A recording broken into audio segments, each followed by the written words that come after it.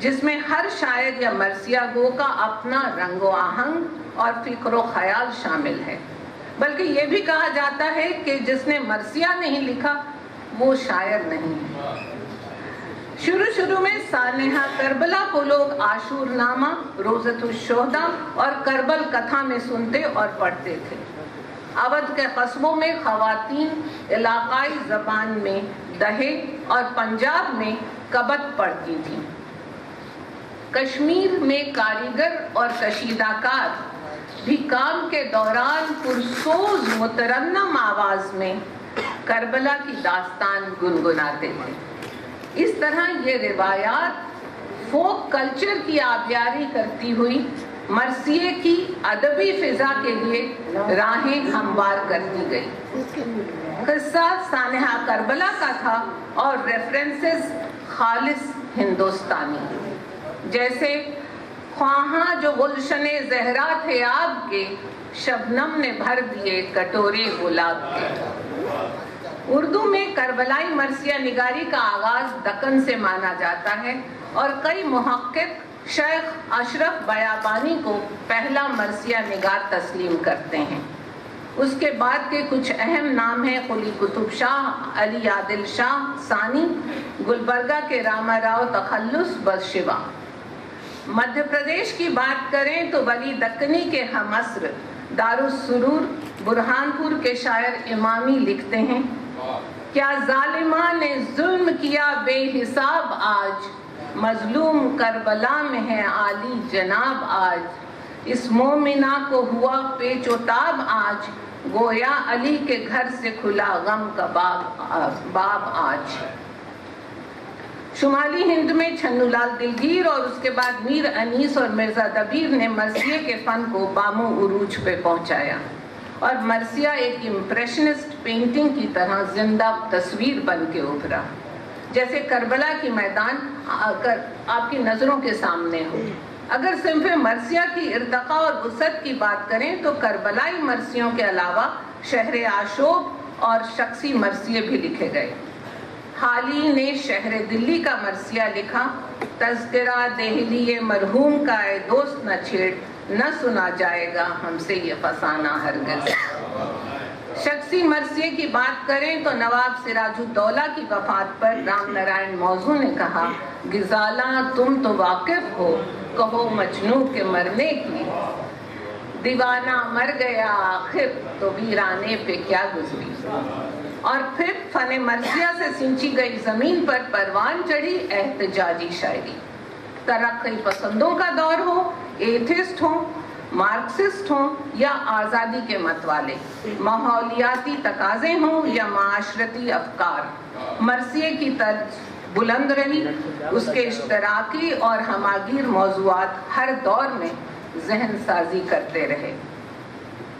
اور خلافت تحریک کے دوران محمد علی جوہر نے انگریزوں کو للکارا، دور حیات آئے گا قاتل قضا کے بعد، ہے ابتدا ہماری تیری انتہا کے بعد۔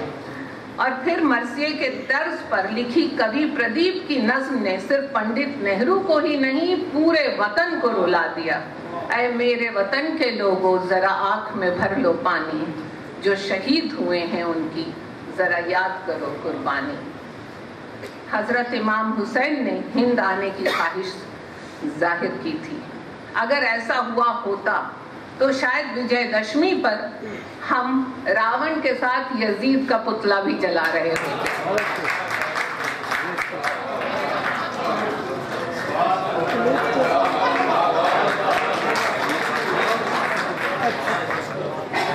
دوستو، اس برس وجے دشمی اور محرم ساتھ ساتھ آئے۔ پیغام دونوں کا ایک، ستیہ کی استیہ پر، مظلوم کی ظالم پر جیت کا، جو آج بھی اتنا ہی موزوں ہے جتنا زمانہ قدیم میں تھا۔ دعا کرتے ہیں کہ نسل نو کو بھی اس سے تدریس ملے۔ مرثیہ نگاری کا فن کوئی معمولی فن نہیں ہے، یہ غزل اور نظم سے آگے کی مہارت کا شاعر سے مطالبہ اور تقاضا کرتا ہے۔ آج بھی امن کے حسینی پیغام کو ہندوستانی مرثیہ پر اثر طریقے سے ہم سب تک پہنچانے میں کامیاب ہے۔ تو جشن بہار ٹرسٹ کی جانب سے پیش خدمت ہے داستان مرثیہ، جس سے آپ تک پہنچا رہے ہیں ہندوستان کی پہلی خاتون داستان گو فوزیہ، انگریزی کی ٹیچر حنا کوثر اور نوجوان داستان گو فیروز خان۔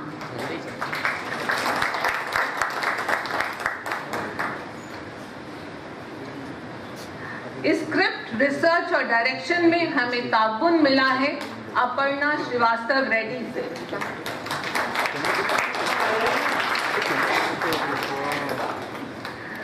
آپ سب کا اس محفل میں استقبال کرتے ہیں ہم، اور بے حد عقیدت اور احترام کے ساتھ یہ عرض کرتے ہیں کہ ہم لوگ مرثیہ نگاری کے ادبی سفر کی داستان پیش کر رہے ہیں، کیونکہ مرثیہ اردو نظم کی بے حد اہم صنف ہے، اور ہم پوری ذمہ داری کے ساتھ یہ بات کہتے ہیں کہ مذہب کے نقطۂ نظر کے ساتھ ساتھ اسے ایک مقبول صنف سخن کی طرح بھی دیکھا جانا چاہیے، کیونکہ مرثیہ نگاری نے شاعری کی مختلف ودھاؤں کو متاثر کیا ہے۔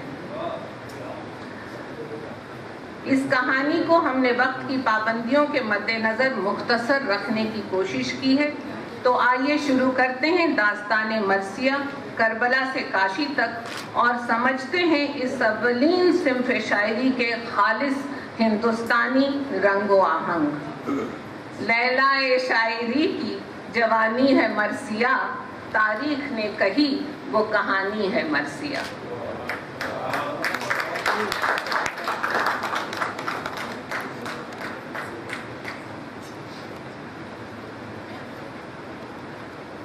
اشنان کر کے آیا ہے سنگم پہ برہمن، اور خاک کربلا کا تلک لاجواب ہے۔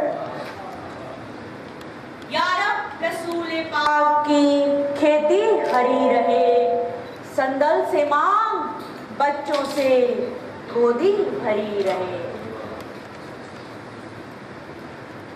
سوامی کتنی دور تے لاگا پریمی بان، اٹھی لہر فرات سے پہنچی ہندوستان۔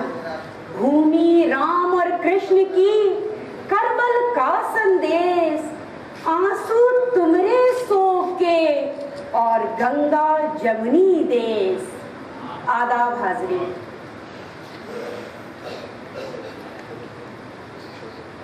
مختلف قوموں اور ان کی تہذیبوں سے بسے بسائے اور سجے سجائے ہندوستان میں آنسوؤں سے لکھی ہوئی داستان کربلا پہنچی۔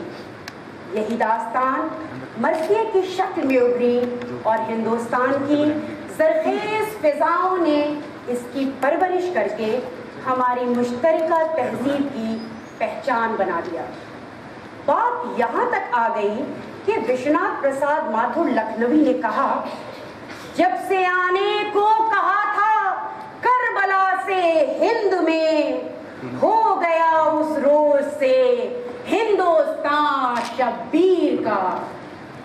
10ویں محرم 61 ہجری یا اکتوبر 9 680 عیسوی، میدان کربلا دور حاضر کے عراق میں بغداد سے قریب 100 کوس دور دریائے فرات کا کنارہ۔ پیغمبر حضرت محمد صاحب کے نواسے حضرت امام حسین ابن علی نے اپنے 72 جانثاروں کے ساتھ فجر کی نماز ادا کی۔ سامنے تھی یزید کی کثیر فوج، جس نے امن کے حسینی پیغام کو ٹھکرا کر بے رحمی سے کربلا کی تپتی ریت پہ قتل و غارت گری کی ظالمانہ داستان تحریر کر دی۔ حضرت امام حسین اور شیر خوار علی اصغر کی شہادت کے بعد بے آسرا اور بے بس اہل بیت کو گرفتار کر لیا گیا۔ 63 ہجری یا 682 عیسوی، یزید نے اسیران کربلا کو رہا کیا اور پھر انہی مظلوم شاہدوں کی زبانی شروع ہوا سانحۂ کربلا کے بیان کا سلسلہ۔ لیکن حضرت امام حسین کے عقیدت مندوں پر ظلم و ستم جاری رہا۔ اس جبر سے بچنے کی غرض سے ان میں سے کچھ لوگوں نے ہندوستان کے لیے بھی ہجرت کی۔ ہندوستان ایک عظیم تہذیب، سادھو سنتوں کا، گوتم بدھ کا دیس، جس کی فضاؤں میں اہنسا اور بھکتی کے سر گونجتے ہیں۔ جب یہاں مسلمان حکمران، سپاہی، عام جن اور صوفیاء کرام کے قافلے پہنچے تو روحانیت سے سرشار ہمارے ملک نے انہیں بہت جلد اپنا لیا۔ ان آنے والوں کے ساتھ تھا ایک مذہب، ایک عقیدہ، ان کی ثقافت، کربلا کے قصے اور ان کا المیہ اور رزمیہ۔ سانحۂ کربلا حساس ہندوستانیوں کے دلوں میں جا بسا۔ حاضرین، یہاں سے شروع ہوتی ہے خطۂ ہند کے فکر و احساس سے آراستہ داستان کربلا کی ترجمانی، جو عہد در عہد مشہور اور مقبول ہوتی گئی اور ادب کی ایک اہم صنف بن کے ابھری۔ اردو میں کربلائی مرثیہ نگاری کا آغاز دکن سے مانا جاتا ہے۔ کئی محقق شیخ اشرف بیابانی کو پہلا مرثیہ نگار تسلیم کرتے ہیں۔ ان کی نوسرہار مثنوی کی شکل میں شہادت نامہ ہے۔ سن 1503 یعنی ملا وجہی سے 100 سال پہلے کی تصنیف ہے۔ پانجا جو تھے تاریخ سال، باز از ہجرت نبی حال، 900 نہے اگلے 9، یہ لیکھ لکھا اشرف تو، قانون دھریا اس نوسرہار، لیکن یہ سب دکھ کا بہار، لیکن یہ سب دکھ کا بہار۔ حاضرین، جیسا کہ آپ دیکھ سکتے ہیں، اس شروعاتی دور میں دکنی پر پنجابی کا اثر صاف نمایاں ہے۔ یہ زبان تغلق کے ساتھ دکن پہنچی تھی اور کچھ ناقدین مانتے ہیں کہ شہادت نامے مرثیے کا پیش خیمہ ہو سکتے ہیں، مرثیہ نہیں۔ یہ بات بھی قابل غور ہے کہ مرثیے کے اجزائے بیان تو بعد میں طے ہوئے۔ محققین کی رائے میں دکن میں مرثیہ نگاری کا آغاز 16ویں صدی کے وسط میں ہوا۔ شاہ برہان الدین جانم کا ایک مرثیہ بھی دستیاب ہے، لیکن دکن میں مرثیے کے اولین نمونے وجہی اور قلی قطب شاہ کی یہاں ملتے ہیں۔ ان کے مرثیے غزل یا قصیدے کی شکل میں مختصر لکھے گئے۔ قلی قطب شاہ لکھتے ہیں: کالے ہوئے دکھتے منکل، سر پر سٹی ماٹی سگل، پکڑے اس دکھتے جنگل، ہے بے قراری وائے وائے، بھولا سکے سب دکھ سکی، مکھ موندے بلبل جھک سکی، کوئل حسینہ دکھ ستی، بن بن پکاری وائے وائے وائے وائے۔ قلی قطب شاہ نے اپنے ہم عصر مرثیہ نگاروں کی بھی حوصلہ افزائی کی۔ ملا وجہی قلی قطب شاہ کے ہم عصر تھے۔ وجہی کا مرثیہ سادہ اور فطری ہے: حسین کا غم کرو عزیزاں، انجو نین سو جھرو عزیزاں۔ اسی زمانے کے شاعر غواصی کہتے ہیں: غم سو پکڑ بیت الحزن، یعقوب نے کھویا نین، شیریں کے بہانے کوہ اکن، اب جیو گوایا ہائے ہائے ہائے ہائے۔ 17ویں صدی کا ابتدائی دور، اب دکنی زبان تشکیل پا چکی تھی۔ والی بیجاپور علی عادل شاہ ثانی شاہی نے